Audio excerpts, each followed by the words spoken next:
So first of all, thank you very much for your presence, for your participation in this roundtable. I'm extremely happy to have you. Florian TRAUNER, Mauro Gagliardi, Mrs. OUASSIF, Ahmet İçDUYGU, and all the students, who managed also to attend this roundtable. So the title of the roundtable is The New Strategy of the European Union on Forced Return.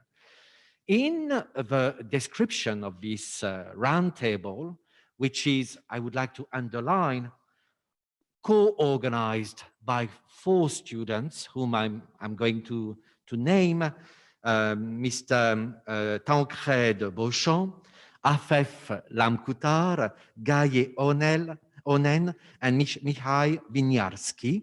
So these are 4 students of our promotion here at the College of Europe who proactively contributed to the organization of this roundtable. And I'm also extremely grateful to all of them. Again, thank you so much for your participation. My task consists in moderating the debate. It is related to, let's say, the new strategy of the EU in the field of forced return. Why did we adopt this title? Just it was a way of highlighting actually the main changes which have occurred as a result of the presentation in late September 2020 of a new pact on migration and asylum. Of course, this roundtable is not aimed at dealing with all the aspects, contained in this new pact on migration and asylum. It would be impossible to do so in just 1.5 hours, and this is not the purpose of our meeting today, actually. We will certainly not talk about integration, border management, and many other issues which are certainly relevant, absolutely. But actually, we will focus on how the EU's return policy, namely the EU's policy aimed at expelling people who no longer or do not have the right to stay on the territory of an EU member state. So we will try to understand how this policy aimed at expelling irregular migrants or rejected asylum seekers has evolved or will evolve as a result of the presentation of the September 2020 new pact on migration and asylum. This is a text which has been widely commented by, well, practitioners, policymakers, scholars across disciplines. Of course, all of you have heard about, let's say the rationale, for this new pact on migration and asylum. There are diverse opinions which have been expressed, some quite optimistic, others quite, I would say, critical, if not even negative. But with reference to return, what I expect you to do is to, among others, to give us a broad idea. And I would like to start with Mr. Mauro Gagliardi, because you have the privilege of working, for this unit. You are the deputy head of the Irregular Migration and Return Policy Unit at the European Commission. So you are closely involved, in all these aspects which are of great interest to today's discussion. And I would like to ask you, could you, very briefly, could you explain to us, what are the main changes, the main factors that have changed or that will change as a result of the new pact on migration and asylum with reference to return and readmission? And if you could elaborate a little bit, then I will give the floor to the other speakers, and little by little we will give, let's say, more more flesh, I would say, to the discussion. But we will. I think it's coherent to start with you, Mr. Gagliardi, in order to understand, you know, the main elements which have changed since the presentation in September 2020 of a new pact on migration and asylum, but with reference to return and readmission again, if I repeat it. Okay, you have the floor, and then just if you could reply in 2-3 minutes, if you don't mind. Thank you. Yes, I will. So good afternoon, everybody, and thank you very much for this invitation. I'm very, very happy to be here for this roundtable with you and all the distinguished participants and the students. So in my position, I was indeed in a privileged place in order to see a bit developments and the idea developing the new return policy of the Union. First, a small observation, even in relation to the title of this roundtable, because it has an impact on what I'm going to say. You focus on the forced return of the new strategy of the European Union of forced return. But in fact, what we are trying to achieve with the new return components of the Pact is to improve in premise, in first place, the voluntary return of the migrants. But let me first try to very shortly present what we are trying to do.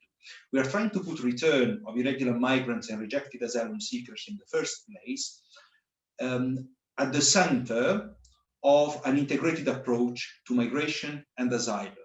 We want to break the silence between border management, asylum, return, integration, legal migration, external dimension of migration, put everything together as an unicum, that because essentially all these elements influence each other. And this is very evident if you read the new Asylum and Migration Management Regulation, the first articles of that regulation, which really depict this comprehensive approach to migration. There you have return as a component.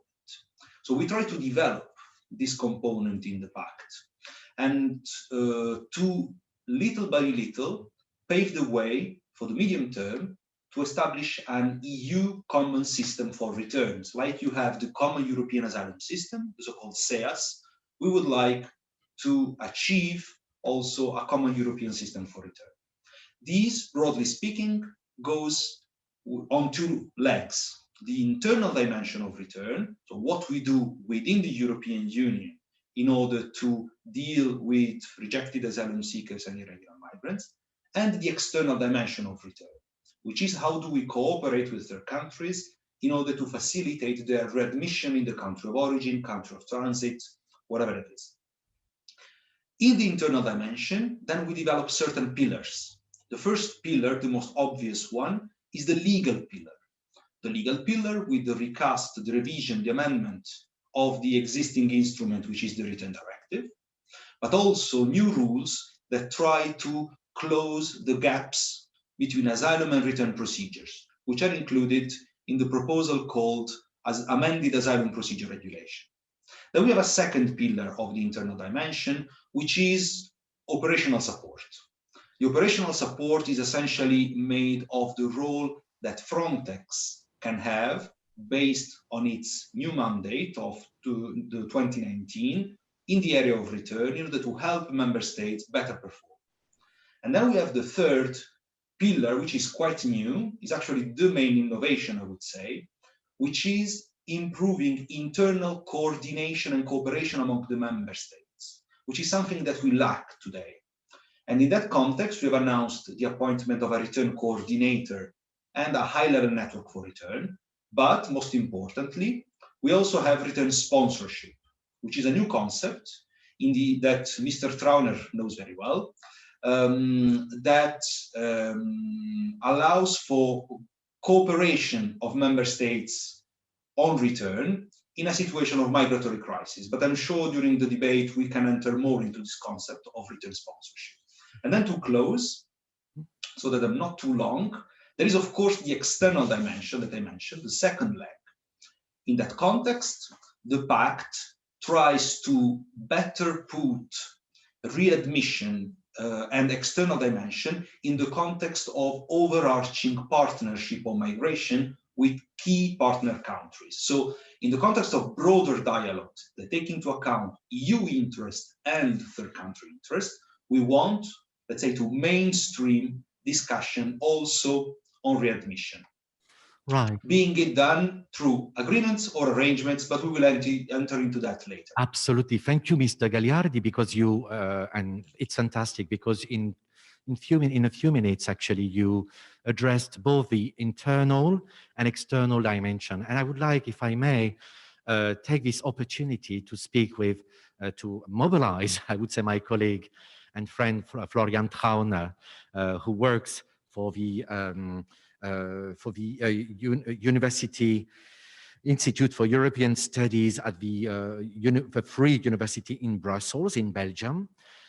Florian, I have a question for you regarding specifically I would say, the internal dimension, and then the external dimension will be addressed, I would say, by our colleague, especially Professor Ahmet İçDUYGU, and also Mrs. OUASSIF, whom I will mobilize in a few minutes anyway. But for you now, Florian, I mean, how do you analyze, this proposal by the European Commission, in the new pact on return sponsorship? What is the novelty about it? I mean, and how do you situate, this new proposal in the evolution of the EU policies aimed at facilitating the readmission of irregular foreign national? I mean, is there any logical development behind, the introduction of return sponsorship? The floor is yours, Florian. Thank you again for your participation. Yeah, thanks, Jean-Pierre, for inviting me. Thanks to the students for organizing it. And I'm very pleased to engage in a debate with such high-ranking panelists here. As a matter of fact, I have co-authored a policy brief with the European Policy Center on EU return sponsorship that was just published last week. It's freely available, if you allow me to make a small promotion. So there you can read my arguments probably even in more detail. To follow up... Yes, I may interrupt you, Florian, just to say, indeed, this publication will be made available to you after the debate, online, right? So thank you so much, Florian. Yeah, and just to basically follow up what we have heard from the Commission's perspective, I mean, in a way, I'm sympathetic with the Commission's efforts to try to come up with a more comprehensive system. We have had a year-long struggle among member states that the distribution of migrant seekers is not working very well. The mandatory relocation quota for asylum seekers has been fiercely fought against, in particular by Eastern European states, but a few Western Europeans have joined lately. So what did the Commission do? They said, okay, we have to break the deadlock. We have to focus basically on what the Eastern Europeans and some Western Europeans have always called for, more restrictive policies, more comprehensive policies. And they have said, okay, if they really want to go for this kind of policies, they should engage for it. So if they are against relocation of asylum seekers, they should take over the responsibilities for the return of irregular migrants. So I think that's the idea of the return sponsorship concept. Give them the responsibilities for what they have called for a long time for. I think there is a certain rationale. I mean, many people have called it a realpolitik rationale. Basically, you see what's possible and then you go for it. So I think so far, so good, you can really defend it. But I think if you scratch on the surface of this concept, you will come to certain serious challenges. I mean, I focus right now on the internal dimension, the challenges here. And I think one of the key challenges will be that it's already too far-reaching for some of the Eastern Europeans, and it may provide not enough for the border states that have most of the responsibilities in the migration management. There is quite some flexibility built in this concept, that states can choose the nationalities for which to take over the sponsorship. States can really come up with their own mix between relocation, sponsorship, operational measures. There's a lot of negotiations under the return coordinator and the return network. So there's, we believe, quite some flexibility that provide cooperation reluctant member states with opportunities to shirk and shift responsibilities. And the real risk of such a process is that border states will have not a lot of support in the field of relocation and may fall short of support in the return field as well. So there could be quite a risk of a capabilities expectations gap with regard to what the concept is promising and what it may be able to deliver, because there's so much flexibility built in. And a second point, very briefly in the introductory remarks, is that I mean, we have just heard that the EU is striving for a common system of returns. And I think it makes sense in the European context to go for such a concept. But I think we are not yet there. And if we go for a concept such as return sponsorships, which assumes that common standards are there, how irregular migrants are treated, what rights, what concerns they have, then it's simply unrealistic. There are very different perceptions, very different practices. For instance, what is a safe third country, which states can be used for return operations, this kind of questions. And the return sponsorship falls squarely or not very, I mean, handily in such a debate. So you have different systems. And one of the results may be that some of the vulnerabilities for irregular migrants may actually increase by such a new policy approach. Right. May I add another point also? The fact that readmission is absolutely embedded in the international relations of each EU member state. In other words, you know, readmission is rarely, if I may, an end in itself. You know, it's a way of consolidating, you know, a bilateral framework of cooperation, you know, and well, it's a sensitive issue in external relations for each member state.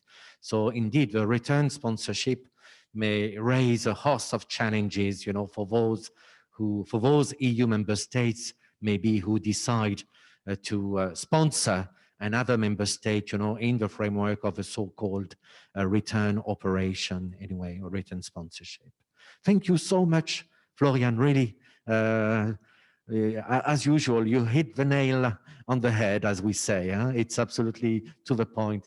May I ask something to our, let's say, if I may, non-EU colleagues, but dear colleagues anyway. Ahmet İçDUYGU, Professor Ahmet İçDUYGU. Of course, you heard about the new Pact on Migration and Asylum. So I'm not going to ask you, let's say, specific details about the intricacies related to the return sponsorship or whatever. No, for now, I would like just to understand how has the new Pact on Migration and Asylum been viewed by the Turkish authorities when it was presented in late September 2020, and also how was it viewed by the media more generally also? And also, do you think that the second question, which is linked to the first one, do you think that the implementation of a new pact will ever affect Turkey's migration and asylum policy? And if so, to what extent? Thank you. The floor is yours. Thank you again for your participation. Thank you, Jean-Pierre. It's really nice to be a part of this roundtable discussion. Yes, the new pact, well, the Turkish authorities have seen this new pact as a new opportunity to renegotiate the 2016 deals. Let me say that. Actually, this was at the center of the discussion, because of what happened after the 2016, whether this statement was successful or not, particularly before if we just remember what happened before the COVID hit Europe and Turkey. For instance, I just want to remind you the fact that the Turkey, very early year, the government tried to kind of open the border to the EU. There was this a kind of blackmailing the EU countries to send the Syrians and the others to Europe. The issue in Turkey was that of course, you know that the Turkey hosting the over 3.5 million Syrians, plus the others. So altogether, the numbers reaching to around 5 million people, Afghans and the others. And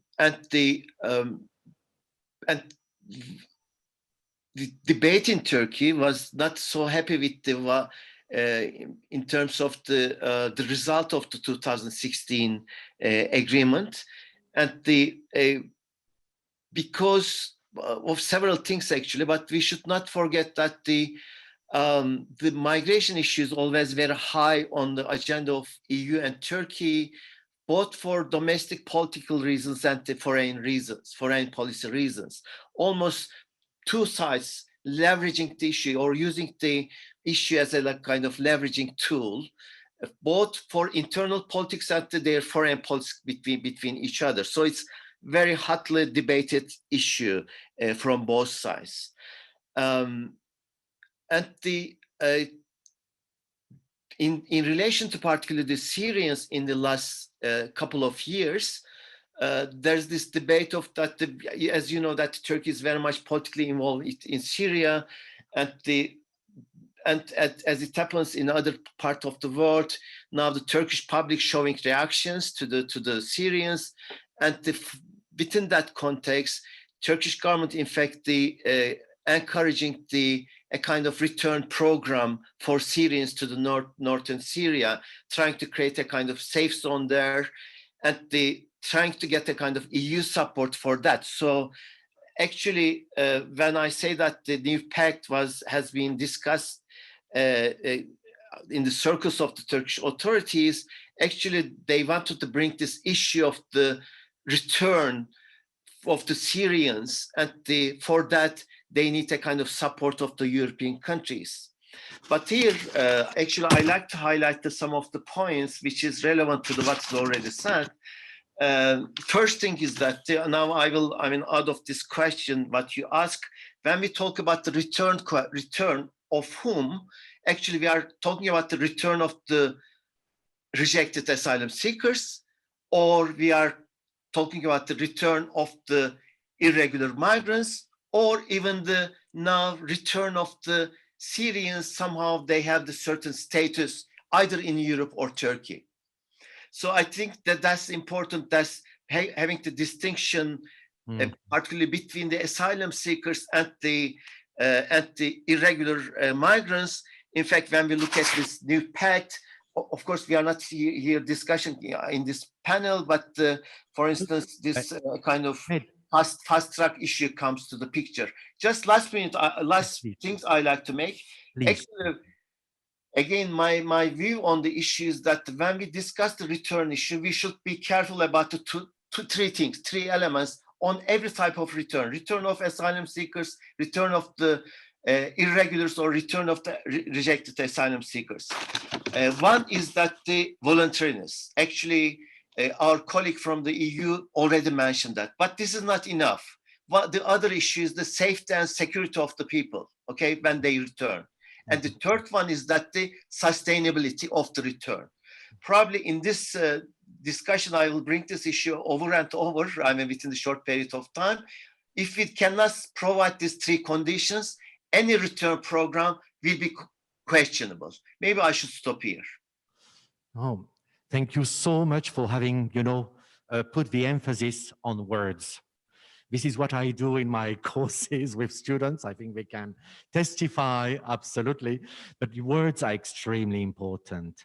Now, when you say, well, we have to know whether we speak about the return of asylum seekers, return of rejected asylum seekers, or the return of, well, I would say personally, I think that it's important to, to make a clear distinction. We are not talking about return viewed as a stage in the migration cycle, let's say, of a person, not at all. We are speaking about expulsion, which is expulsion in our words. And I think it's extremely important, to speak clearly about all these issues. We have today ample evidence that so-called voluntary return programs are not that voluntary.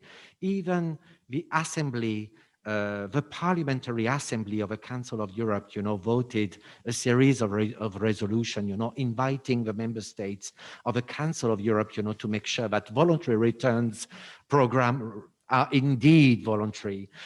We have also the case law of a Court of Justice of the European Union. We have a lot of testimonies. We have a lot of evidence provided by NGOs, human rights associations, and so on, which have documented, the lack of voluntariness of so-called voluntary return programs. I think we have to be extremely honest, not only with regard to the public, but with regard to migrants, so it's important not to, in my opinion, to use the word either readmission or expulsion, which would be more adequate regarding actually the debate of today. Now, we are all aware that there's a so-called return policy which is promoted at the EU level, at a supranational level. Well, it's a different issue. The issue actually lies in taking one's own distance, with regard to the official rhetoric. And this is how actually each researcher should position himself or herself, with regard to the official rhetoric. And in my opinion, I think it's important to call a spade a spade. In other words, it's about readmission, and it's about also expulsion. But we should not use the word, a euphemistic formula, which is a voluntary return or forced return. Forced return is actually expulsion, but it's, well, I hope we all agree on that, at least. Maybe not all of us, I suppose, but which is absolutely normal. But well, I have a question which I wanted to ask you, Ahmed, and then I would like to give the floor to our Moroccan speaker, Mrs. Al-Wassif. And in advance, thank you again, Mrs. Al-Wassif, for having accepted our invitation. But for you, to you actually, Ahmed, I would like to ask you something. But don't you think that the key conditionality which is enshrined in the reform, in the recast of the visa code, of the common visa code, which was recast in 2019, and which makes a clear conditionality between the number of people who are removed from the EU territory to a given third country, let's put it this way, in your case, Turkey, and the extent to which Turkey, to follow our example, can access to the visa code, actually, sorry, to Schengen visas. And this is a crucial aspect, because this conditionality has been legally established, with a regulation in 2019, and it has been reasserted in the new Pact on Migration and Asylum, as a key form of leverage on uncooperative countries. Well, if I see the, the statistics of Eurostat, I see that Turkey is not among, let's say, the most cooperative countries, despite all what has been given to the country. I know, and it's not the only one. We could cite Morocco, we could cite Tunisia, Egypt, and so on. So many other countries, especially in the south of the Mediterranean, for given reasons, which maybe we will or not address. Anyway, it's another issue. But well, what is your take on this conditionality between access to visas and cooperation on readmission? From the point of view of Turkey, but I will ask the same question to Mrs. Al-Wassif afterwards. It's an interesting question, I believe. So what is your take? Yes, I mean, as I mentioned earlier, when we think about the whole migration debate between EU and Turkey, this is very much in the context of the politics of the EU membership of Turkey to Turkey's membership to EU. As we know, it is in the early 2000s there was a very positive climate, but later, almost now, the negotiations stop. And since the beginning, what you mentioned that in fact, the readmission issue and then the visa facilitation issue for Turks almost debated last 2 decades. I mean, it goes to the very early 2000s. And there are ups and downs, but in 2013, there was this agreement, actually, how the when the Turkey just signed the readmission agreement with the EU, the other package was that step by step going to the visa facilitation for Turkey. And again, in 2016, it came to the agenda. As I said, that for both sides, when the EU-Turkey relations are good, in terms of the membership process, there were some progress on that line. But when the things get worse and worse, it becomes a part of the political game, what I call the migration diplomacy in the hot politics. In 2016, there was a kind of hope for that. But then what happened, for instance, I mean, both sides can understand each other. There are difficulties for that. I know that the public opinion in EU countries, they are not positive about neither on membership nor a kind of free visa regime. No, and in Turkey also, because of the political situation, actually the EU listed a kind of, as I remember, 86 items. Turkey should provide some improvement in those items. At the last minute, it came to the last only four items. Some of them relate to the security issue, hot political issues. When I look at the near future, I cannot see I'm not so optimistic about that. Because as I said, that both sides playing a kind of with the whole debate for internal politics and all kind of their external politics. Let me put it that way. Thank you. Thank you so much. It's a very crucial input. In fact, we will develop, but I would like to give the floor to Mrs. OUASSIF with a key question. Of course, it relates to the new pact on migration and asylum viewed from a Moroccan perspective, which is always extremely interesting, especially when, as Mr. GAGLIARDI rightly underlined, the external dimension, the need, it's written in the new pact, to open dialogues, talks with non-EU countries. And of course, my first question, to the best of your knowledge, Mrs. OUASSIF, and thank you again for your participation. You work for the Policy Center for the New South in Rabat, in Morocco. It's a real pleasure to have you. And we do rely on you, actually, to have, let's say, a non-Western perspective, which is so crucial to better understand all the stakes at play anyway. So I would like to ask you, first of all, how was the new pact viewed when it was introduced in 2020? 2020 in Morocco, but more largely in Africa.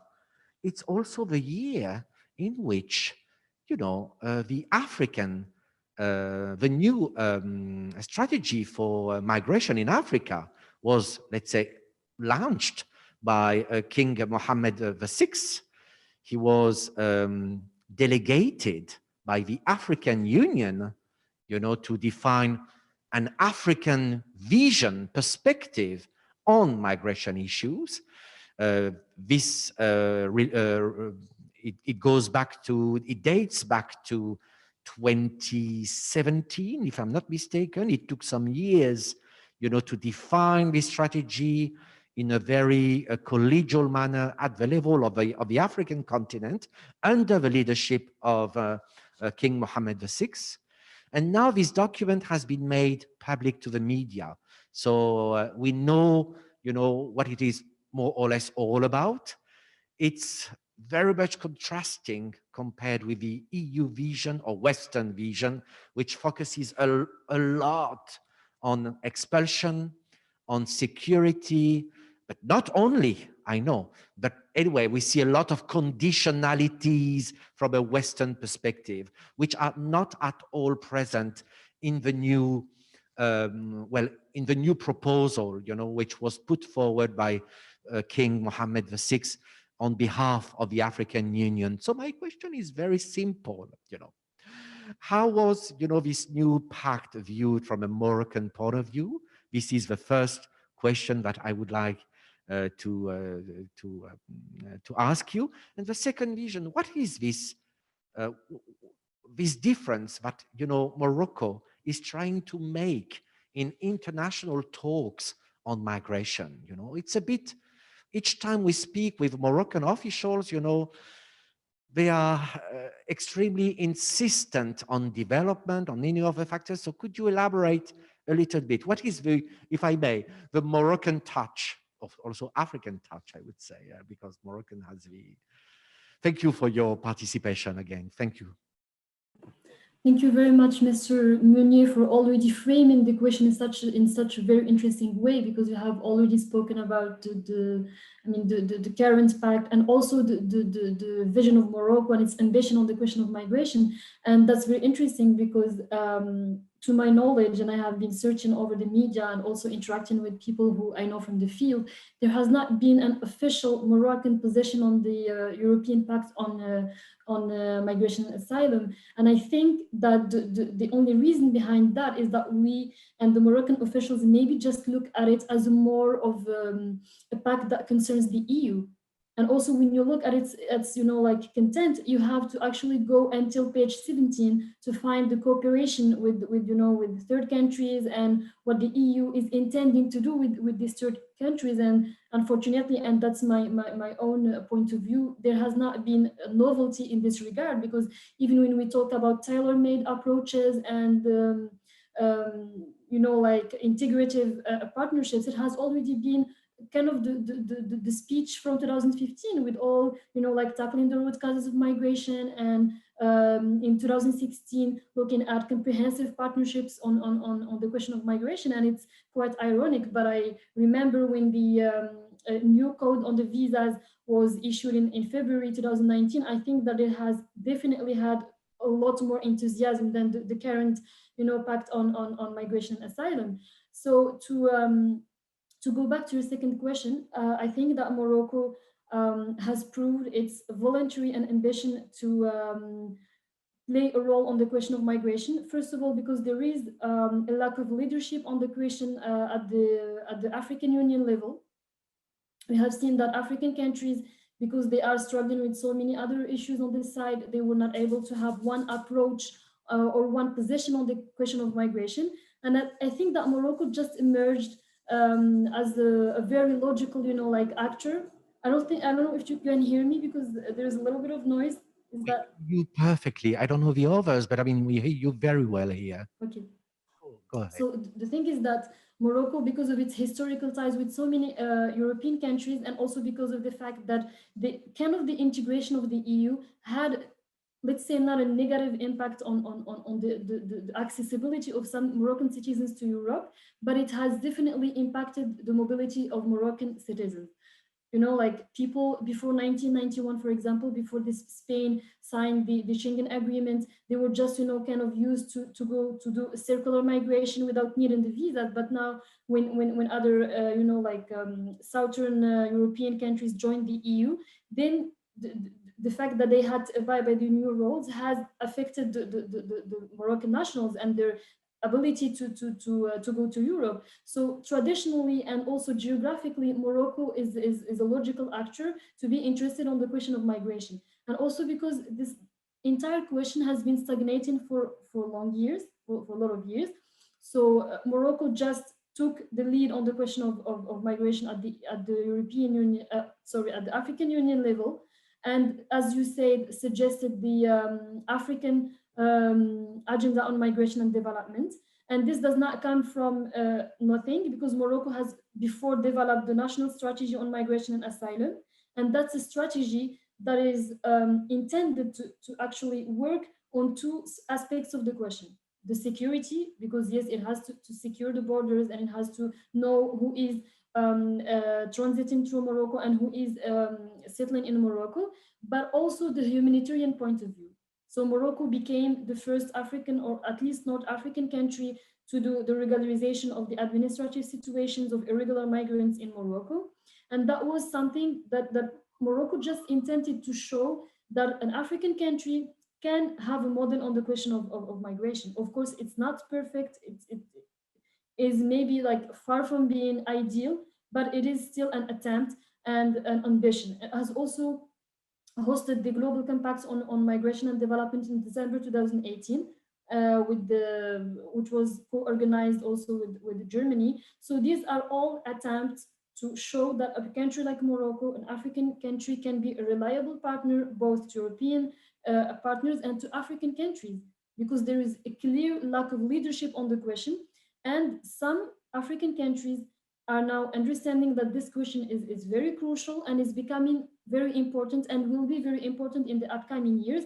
And there are, after all, opportunities in the question of migration. And I think to just conclude on this, not to be very long, I think that the most particular and special, let's say, about the Moroccan approach is that it takes account of the risks of the migration, but also looking at the opportunities and looking at the nexus, development, migration, and human development in general. So I think that this is the most particular about this. And of course, we can also come back during the debate on the fact that also the exchanges with the EU, specifically the EU level, not some specific member states like Spain or Italy, has not been very satisfactory to the Moroccan officials, and they do not meet their own agendas on Africa.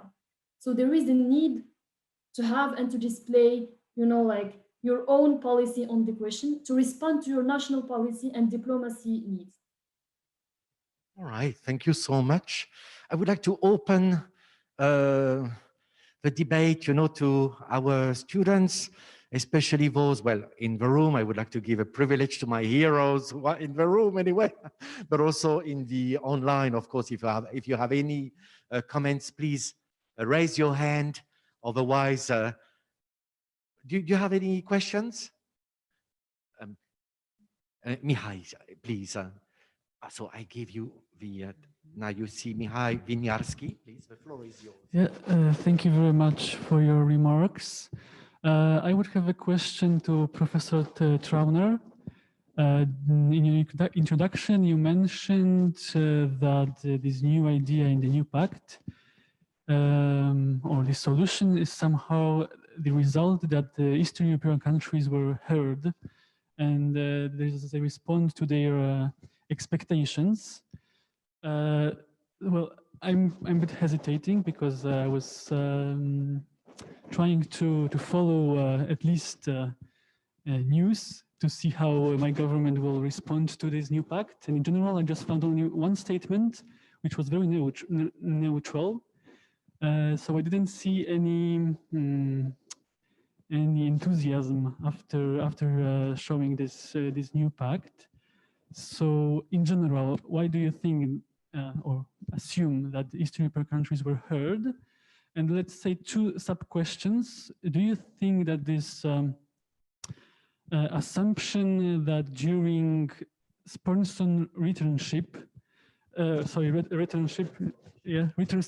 return sponsorship will be more efficient if it's conducted by other countries than it was before? Because nowadays we say that the rate is not high enough. So do you think it will be better? Yeah, so that's it. Thank you. And if yes, why? Thanks. So, if each invited speaker, and again, I thank you for your collaboration, if you could reply, in 2 minutes, 3 minutes, if you can, but each question, I think it's better instead of accumulating, questions, if you could reply immediately. I mean, it's more coherent. Florian, the floor is yours. Thank you again. Yeah, thanks for the question, for digging a bit deeper in what I said. I mean, why did I mean that the Eastern Europeans were being heard? I mean, they were being heard in the sense that their request to drop the demand for relocating asylum seekers is no longer in this new migration pact. So this was a key demand. And here the Commission said, okay, we should go away. We should, I mean, if you look back in the last few years, this was very controversial in the beginning to let it drop, you know, and there was always this discussion about solidarity. Everybody has to do something. So right now the Commission said, we still stick to this overall objective that everybody has to do something. But if the Eastern Europeans do want to have the restrictive migration policies, then they should do exactly this, you know, then they should engage for the return field. So in this sense, they were heard.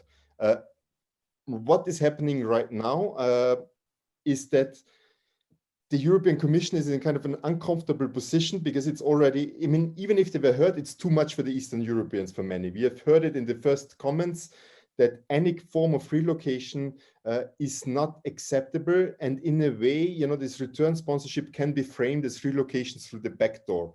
So you have to bring migrants away from the border country to their home territory, which will be very controversial. In particular, in a domestic debate in many of these countries, bringing irregular migrants voluntarily into your country is controversial and will not be, you know, I mean, you can already see the politicization of this process if it's actually happening. So in this sense, it's still relatively complicated and disputed by Eastern Europeans.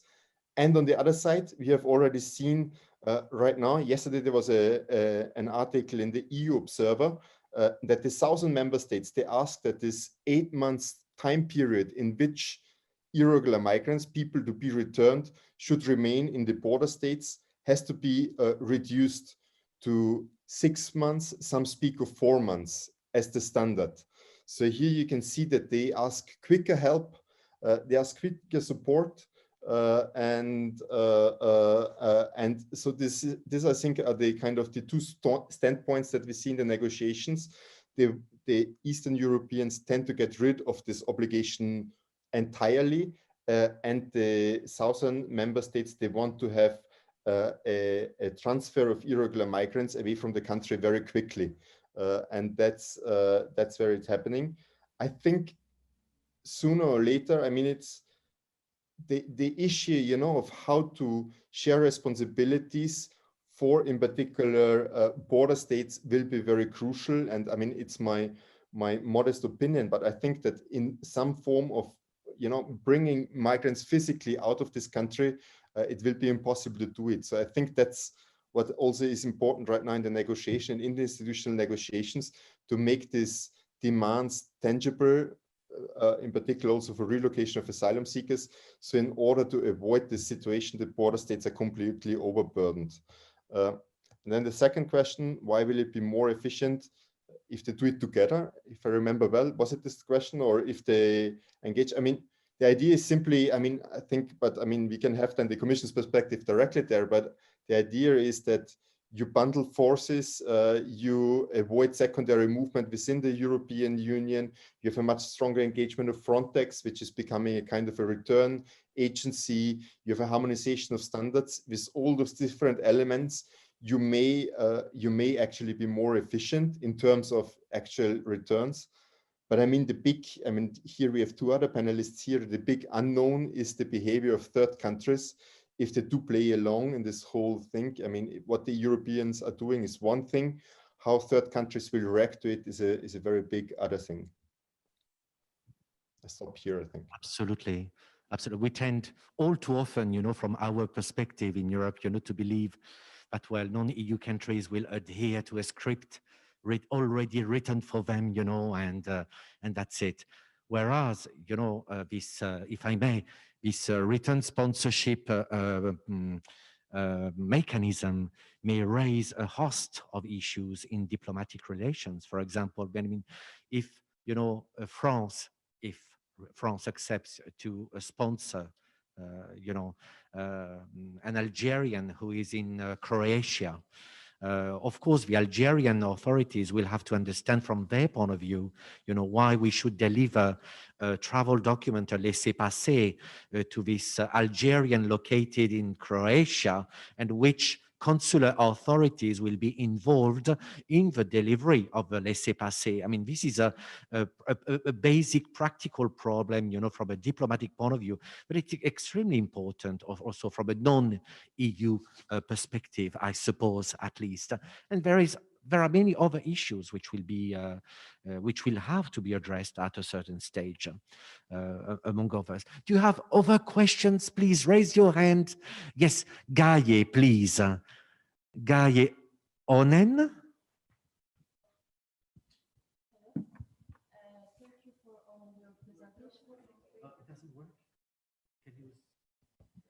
Now, do you hear me? Okay.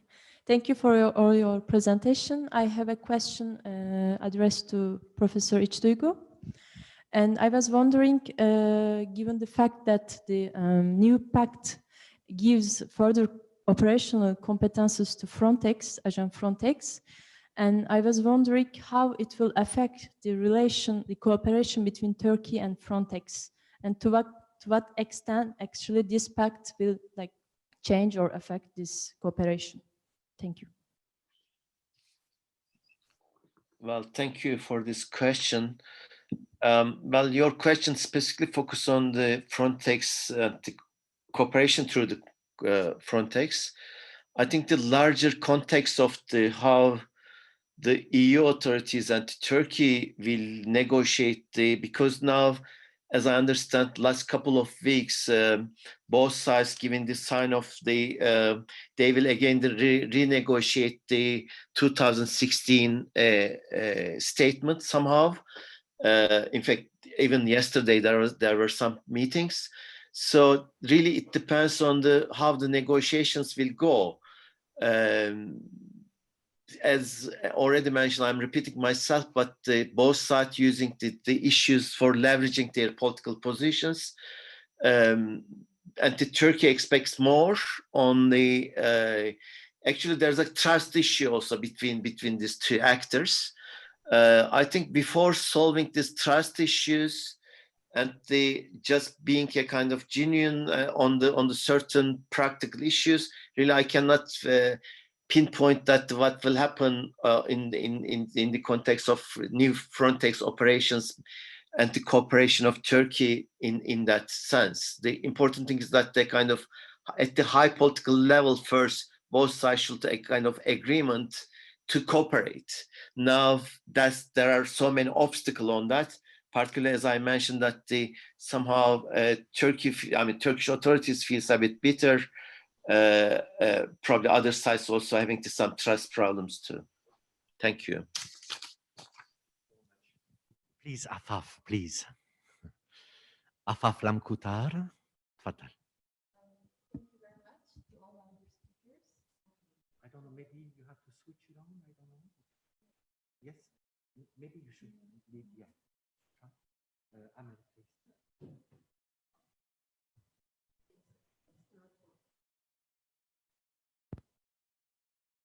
Take this one, please. Thank you. Thank you very much for all our speakers. So I have a question to all. Can we consider that this new pact on migration and asylum generate a sort of an obligatory solidarity with third countries?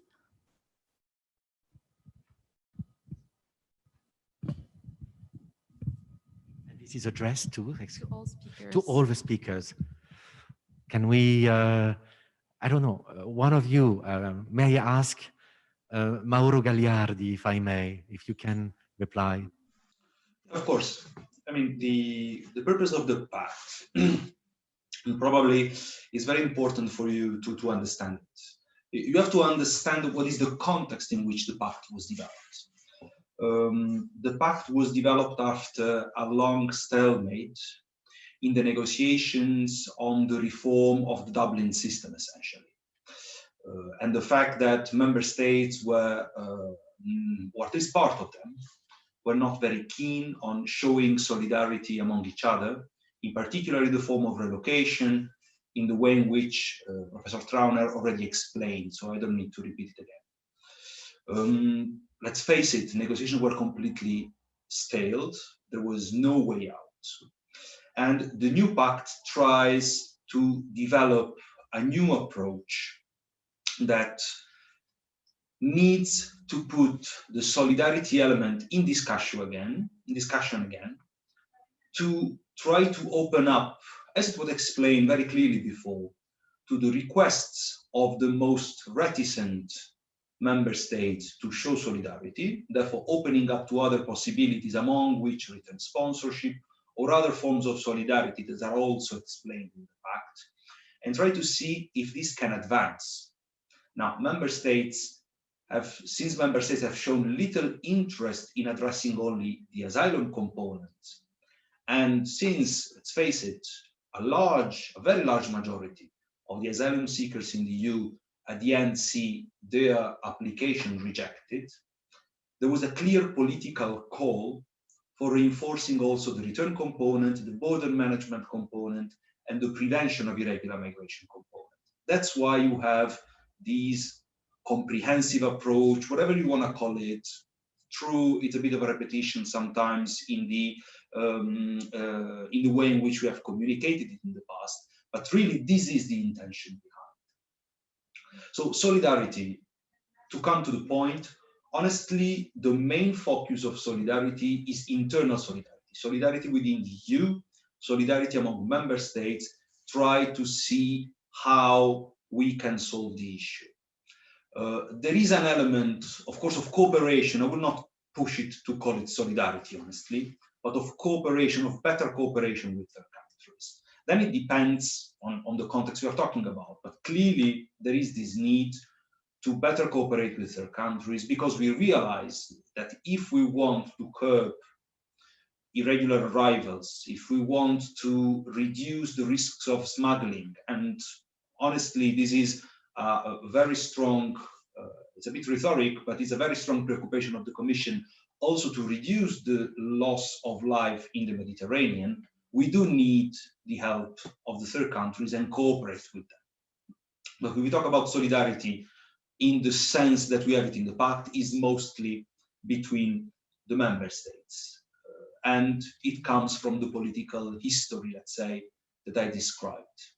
I mean, I could continue for hours, but I keep it here because surely we have other things as well to address. Thank you very much, Mr. Gagliardi. May I add something? You know, it's absolutely what you're saying, you know, is sounds so much, I mean, extremely logical, I would say, and reassuring, absolutely.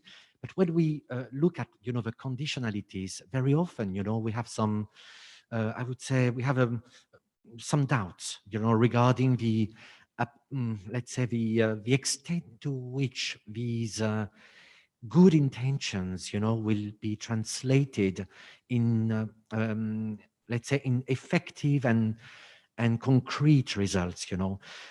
Look, even, for example, the conditionality which has been created as a result of a recast of a common visa code in 2019, and then again, as I said before, which has been repeated in the new Pact on Migration and Asylum as a key element, you know, to exert a leverage on uncooperative non-EU countries, especially on the issue of readmission.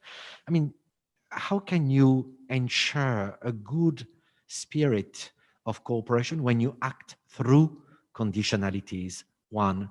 And the second one is that even the European Commission, you know, is the first to recognize that, well, there can hardly be any substantial leverage by acting on visa policies. You know, it's not because even, I mean, it recognized on many occasions, you know, that this leverage is extremely sensitive, but also fragile. And it may even have a boomerang effect, you know, on the European Commission, but also on some member states to some extent, above some member states in their external relations with, above all, when you speak about strategic non-EU countries. Turkey is one of them, Morocco is one of them, Libya, Egypt, Jordan is becoming also strategic for different reasons anyway. But apart from that, I mean, it's just to show how, you know, there are many factors, you know, which are intertwined with issues which are unrelated to migration, actually. And so that's a big issue. What do you reply? No, thank you, because this is the one of conditionality is a very interesting topic. I mean, first of all, the Commission in the Pact, in other contexts, we insist so much on the visa conditionality because, let's face it, is the only one that right now we have in EU law. Is the only area in which the Union decided and legislated to have a conditionality mechanism that is both positive and negative. So it is not just about sanctioning those who do not cooperate, it's also about rewarding those who actually cooperate. Now, it's true, we are perfectly aware, and you mentioned it correctly, that visa policy as such alone is not the solution to the problem. This is also in the legal text. If you have a look at it, it is explicitly acknowledged, black and white, that it is in the context of the overall relations with the third country. Of course, it would not make sense to take visa measures when these will not solve anything or this would be counterproductive. There may be other measures that could be taken. However, we don't have them yet. In EU law, we cannot activate this kind of other measures. In the Pact, however, there are openings towards that. There is a new provision in the Asylum and Migration Management Regulation, the new Dublin, often called, is this Article 7, in which, in fact, we build on the visa conditionality in order to open up the discussion on the possible use of other areas, but always without any automaticity, because this is indeed a boomerang. Automaticity cannot work in this area, and taking into account the interests and the different conditions of the EU and of the third country, because we need really to make sure that if we really want to manage to have this conditionality working, we have to target it correctly. And now to conclude, we are also testing it. We haven't still launched officially the first reporting exercise on this. So we are still a bit also in the learning process about this. We will see what will happen in the coming months when the process will be set in motion. Thank you so much. There's a quick question from Professor Florian TRAUNER, which I'm going to read. It is addressed to Mr.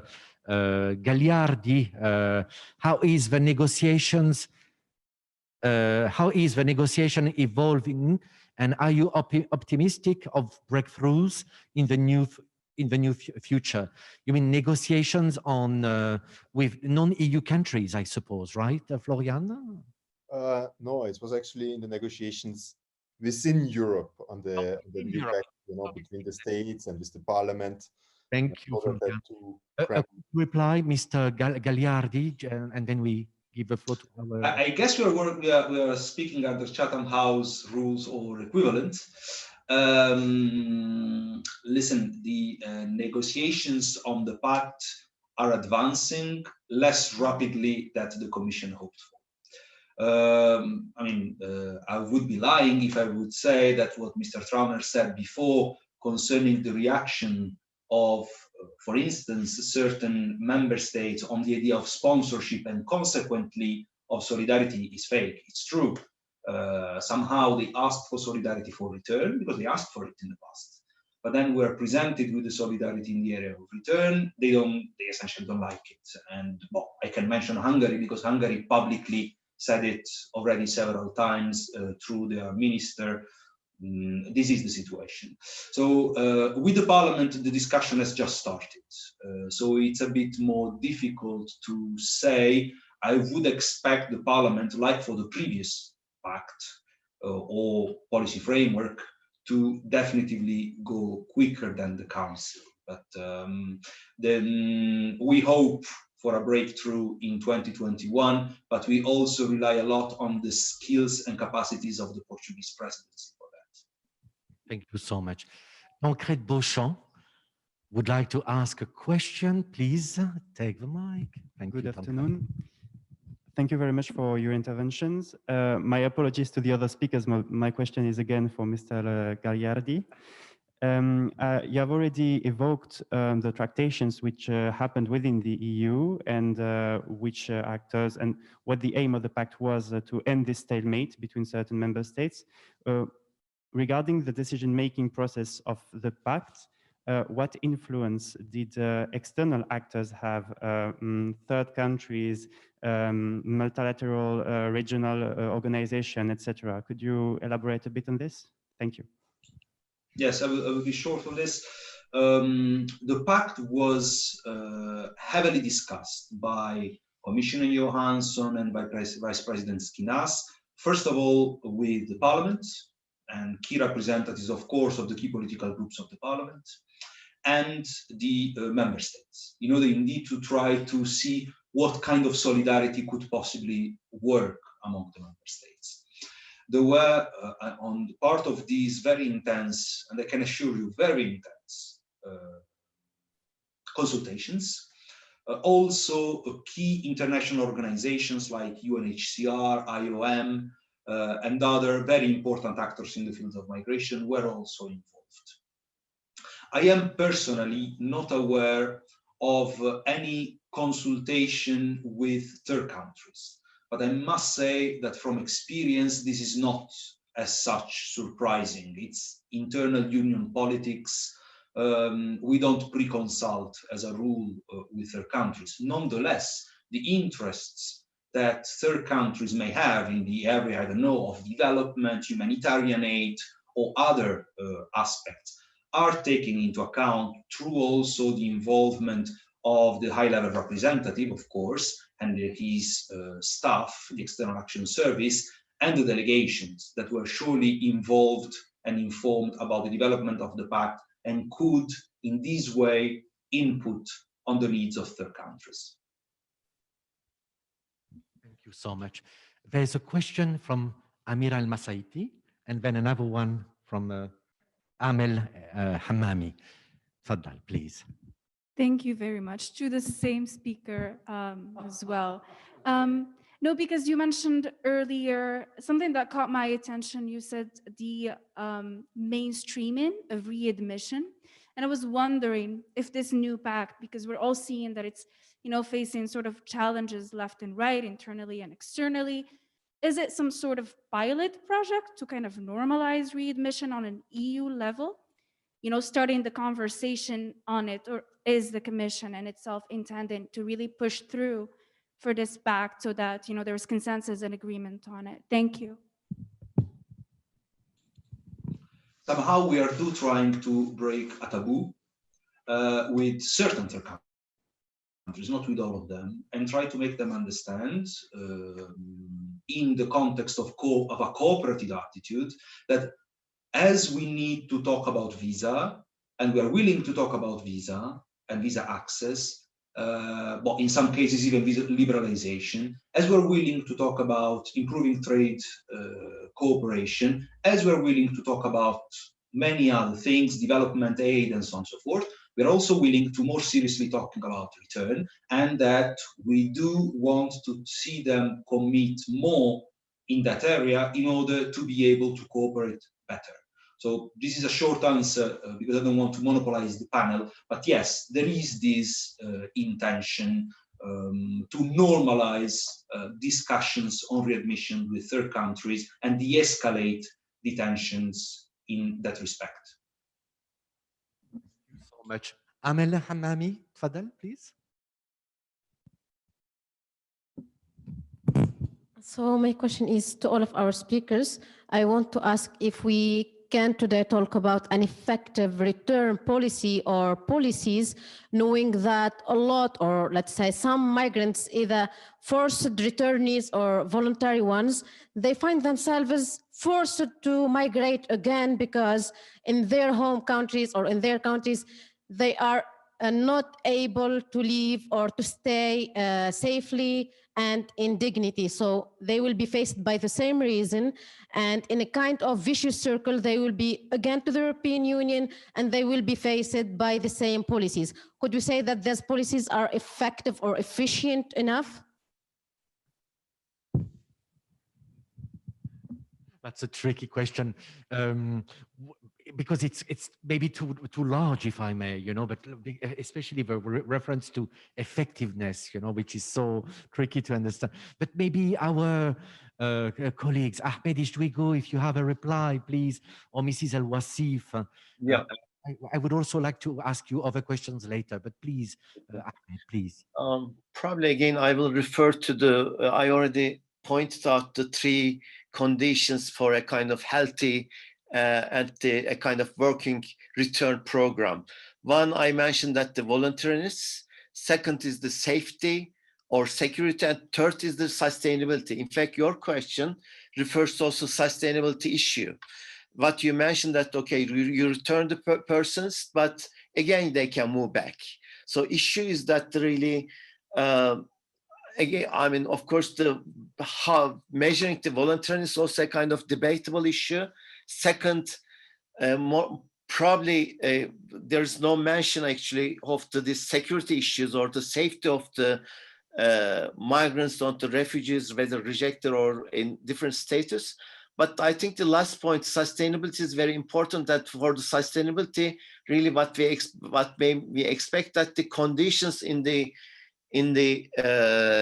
descending places should be improved. But given the fact that in fact, all these pacts, I mean, all this discussion never we refer to, for instance, a kind of root causes of flaws. Just, I would like to point out the case of the Afghanistan. Last 4 decades, the people from the Afghanistan moving different parts of the world, okay? And this is the 4 decades. I'm sorry, I'm not, I don't want to make a kind of ideological position, but if we try this type of pacts last 30 years, I mean, I spent my academic years, I mean, last 30 years debating the same things, but still we witnessed that in 2015, not all the Syrians, Afghans arrived there. So anyway, I don't want to go kind of general discussion, but really we should stress that again, these 3 elements should be there.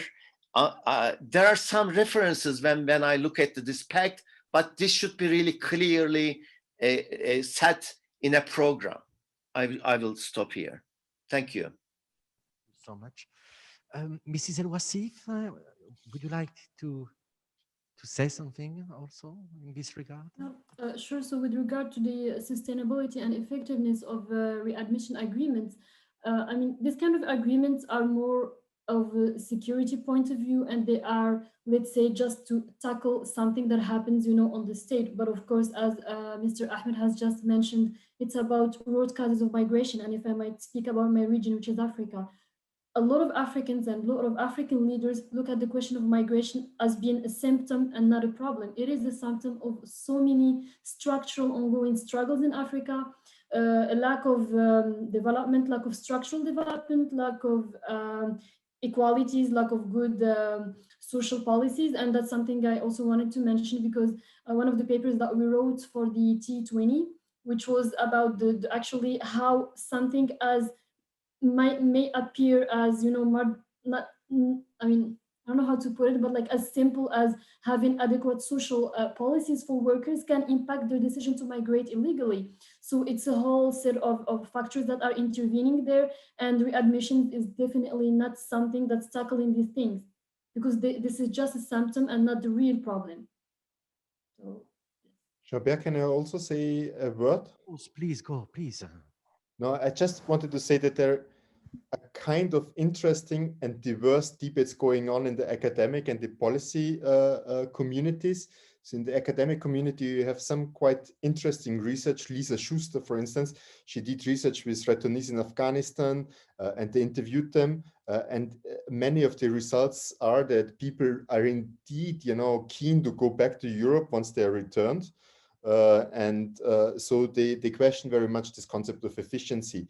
But if you go more in the policy documents, for instance, in the European Migration Network of Officials, you can see quite some confidence that the re-entry bans and restrictive measures are quite efficient to prevent returnees from re-entering the European Union. So in the policy community, actually, there is quite some belief that with certain policy measures, you can ensure the efficiency of returns. It's understood differently. And there as well, the emphasis is very often on the, on that there should no pull factors for migrants to come. So if there would not be a high return rates, more people would come. So it's not only about the efficiency of the returns, it's that people know that there is a risk in general to being returned. That's a key factor why so many policymakers put so much emphasis on these policies. So that's two perspectives I wanted to give in the debate. Okay, so you think, if I may, Florian, that the deterrence dimension is working? But I'm sorry, just can I say something? I mean, the Florence mentioned that the re-entry of the same person, but don't forget that if the things going for the case, we are talking about the new people are coming, not the same people. So we should not forget that too. I'm sorry for the interruption. Thank you. I mean, I'm not saying, I'm not defending the deterrence and restrictive measures are there. I just say that there are very different perceptions on efficiency in the field of return, and policymakers tend very much to disagree with academics, because in the academic community, the concept of efficiency, like Ahmet has said, right now, it's very much contested and research shows it's probably not working so much.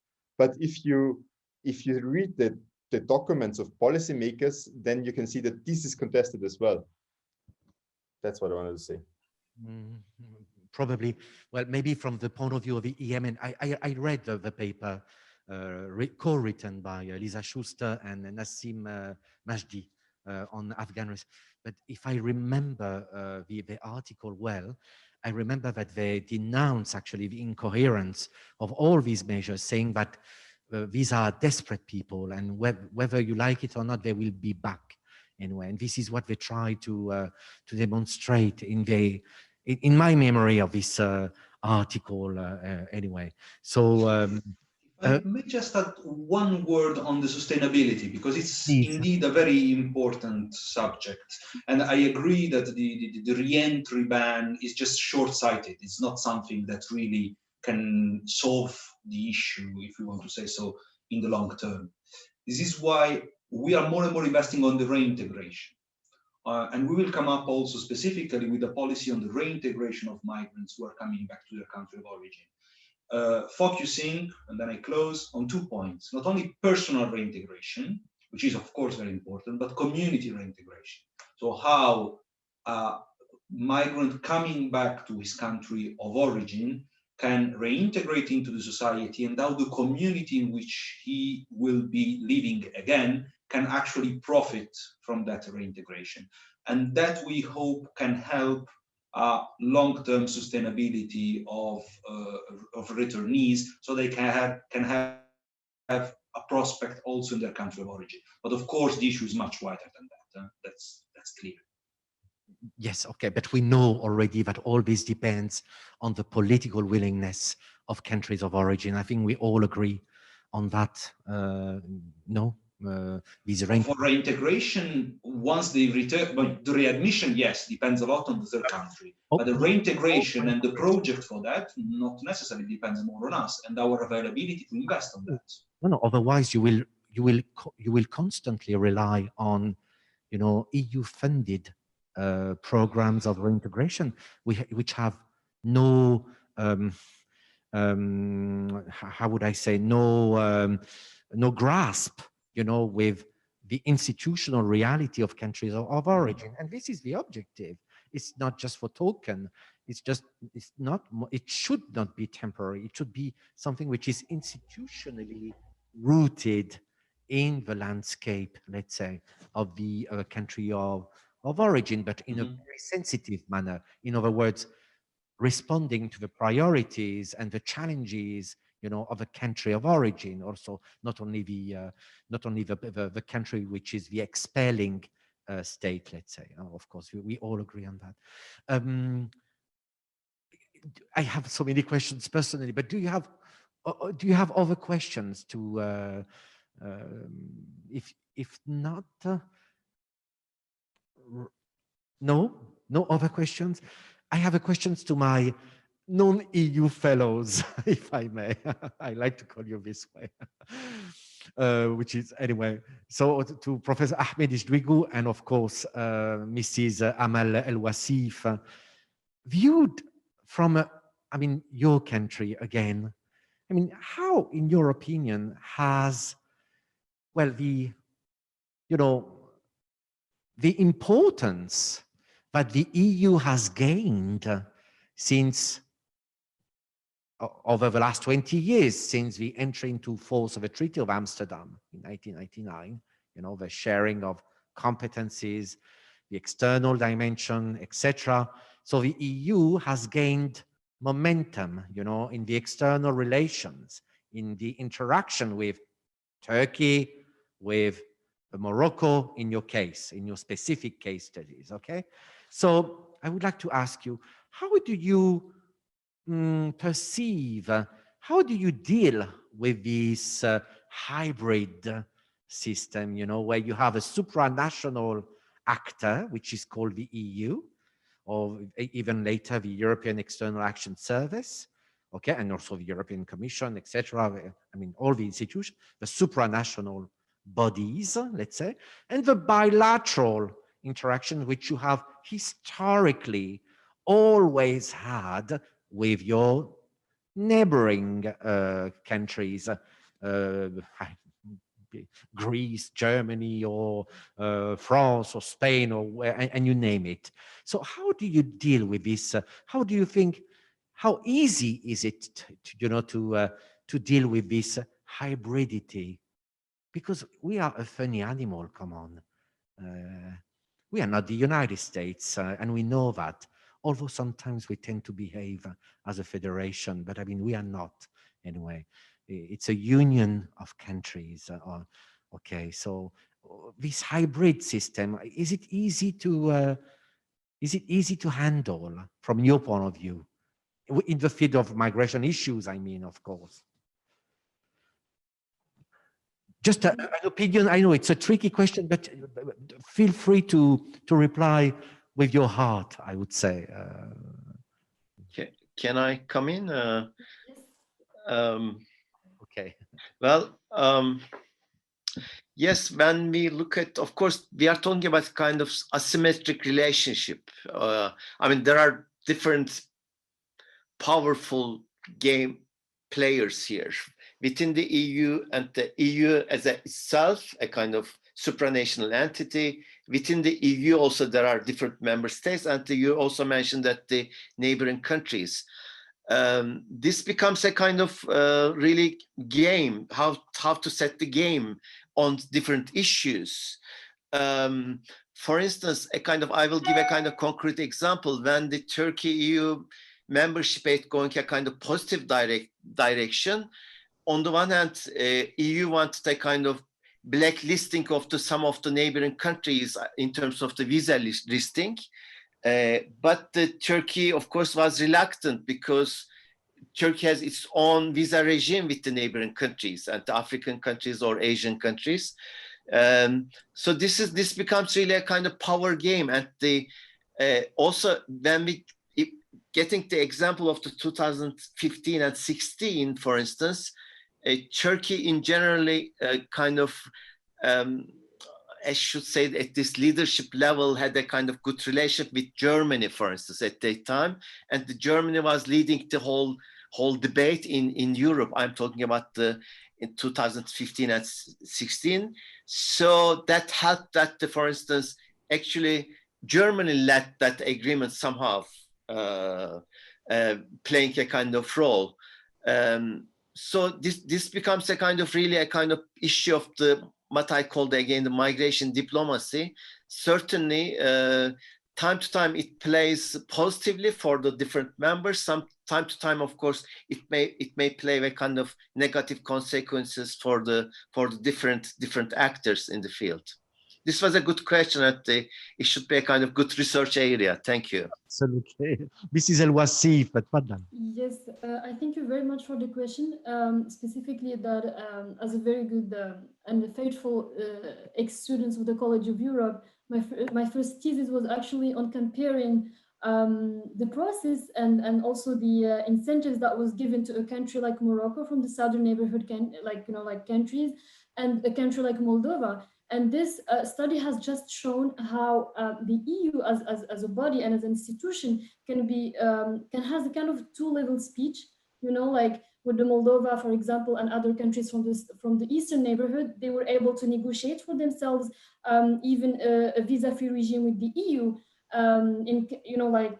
Because they also committed to so many reforms, and also on the question of migration, and how a country like Morocco would never have such a privilege or kind of such a treatment, of course, because of geographic and also demographic considerations and security considerations, but that's also something pertaining to actually also the actors within the EU.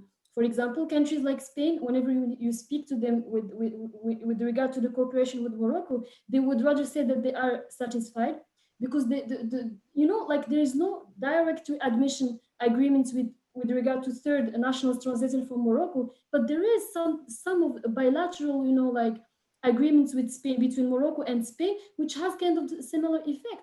Now, when we have the problem is with the EU level, when the Commission is actually negotiating with Morocco something like a mobility partnership, and Morocco wants the visa facilitation and wants real visa facilitation, not just for the students, not just for the researchers, but for a wide, for a wide range of the society. But that's something that the Moroccan authorities, they already know that they can only get very limited results, and this is something that's just making the leverage not that interesting to Morocco. And I think that's something that's also pertaining to the specific question of migration that kind of falls at the same time at, at the home affairs kind of policy when it comes to negotiating with third countries, like visa facilitations, etc., and readmission. But at the end of the day, they are the member states who issue the visa. So the Commission cannot, commit to a country like Morocco to have visa facilitation with all countries. So it's about incentives, it's about asymmetry of interests for sure. For a country like Morocco, what would be very interesting is to have a real privilege on the questions of visas, and that's something that was very that they were not able to achieve in any case. This is why the mobility partnership is not really delivering, and this is why the question of readmitting third nationals is very is like a sort of a burning issue with Morocco. Also because the EU sometimes they don't even have the admission agreements with African origin countries. I will just give an example of two countries, Mali and Senegal, who are two countries which have very deep and historical ties with Morocco. But then if Morocco is to negotiate a readmission of third nationals agreement, with the EU, then Morocco would be obliged to kind of send back these people to their countries. But now Morocco has bilateral agreements with these two countries, and their nationals, they can come to Morocco and spend 3 months without, just being legal in Morocco. So there are a lot of diplomatic issues. And I think that for the case of Morocco, the issue is rather with the EU on the question of the readmission of third nationals, but not with specific member states, because the case of Spain shows it very well. Interesting, this extension to sub-Saharan countries, to see how actually all this is really part and parcel of a broader framework of interactions which goes well beyond the simple framework which is all too often used by us, by many other people. Anyway, thank you so much. Good point. I have a question, if I may, which is written by Mr. Luis Maliadinas. I read it for you, to all the speakers, and this is, I suppose, one of the last questions we will take. As the question appears to me to be very political, is it wise to send migrants to countries which don't want them and probably will not make the best efforts to accommodate them? Don't you think that migrants might not have decent living conditions once there, not to mention possible rejection within that population? What has more value here to assure there is a level playing field between member states or migrants' livelihoods. Sometimes I feel the debate is too much on the member states' troubles and is not really thinking about human lives. I agree. Of course, we should think also about human lives. But I mean, you know, please bear with us. I mean, we try to tackle all the issues. But I mean, these are questions. Is there someone who would like to reply to the question of Luis? Mr. Mauro? Yes. Yeah, I can shortly react. First of all, by saying that I'm happy to see students that do have this reaction and that they do see the importance not only of the real politics, but also of the more humanitarian aspect of this all, which is good. Now, at the same time, I must say that, yeah, the Pact is based on these specific needs and is also based on a worry that you should not underestimate and you should consider in your personal reflection. The migration crisis that we had, and not because of the numbers of people, because of the political dimension of the crisis that we had in 2016, 2019, was such to shake the trust among the member states and the parliament, among the European institutions, among member states between each other, and put at serious risk the European Union. So it is not just about a question of a level playing fields between the member states. It's also a question of, hopefully less today, but it looked like this in the past, somehow, maybe I'm a bit exaggerating, but somehow survival of the European Union and of the spirit of the European Union. That's why some political considerations may take or may appear to have taken precedence on other considerations concerning the individuals actually concerned. And maybe a more legalistic observation, you should not forget anyway that whether we like it or not, we are talking about people who arrived to Europe and after a due process and after due scrutiny also by courts, were found not to be legally staying in the Union.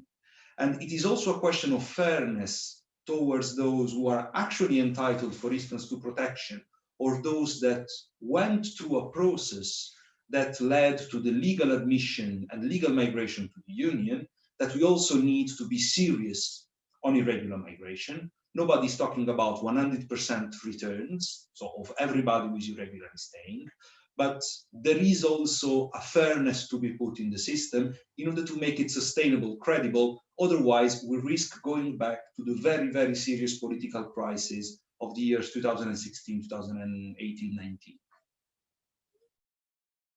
Well, I don't know, Luis, whether you are satisfied, you know, with the reply of Mr. Gagliardi, but I anyway thank him for having the right, okay, for having, let's say, the courage, I would say, to insist on non-technical and legal aspects which we tend to favor too often, you know, when it comes to these issues, and to focus also on the more human dimension. Absolutely right. I would like to thank you all our speakers, and also, again, all the students who are in the room and also online, but all the speakers for your participation. It was really a great honor and a great pleasure to, well, to share, you know, these opinions and comments. And I really thank you again for your participation. I think we can give an applause, maybe. Thank you. Thank you so much. And well, we hope to see you in person next year, at least, you know, here on campus at the College of Europe. It would be great anyway to follow up on all these matters, because of course they will unfold, there will be new challenges and new, certainly contradictory events which will have to be addressed both politically but also scientifically. Thank you again for your participation. It was a great pleasure. Thank you, Ahmet İçDUYGU. Thank you, Mrs. OUASSIF, Mr. Mauro Gagliardi, and Thank you so much, Florian. Really, it's a great pleasure to see Thank you very much. Thank you.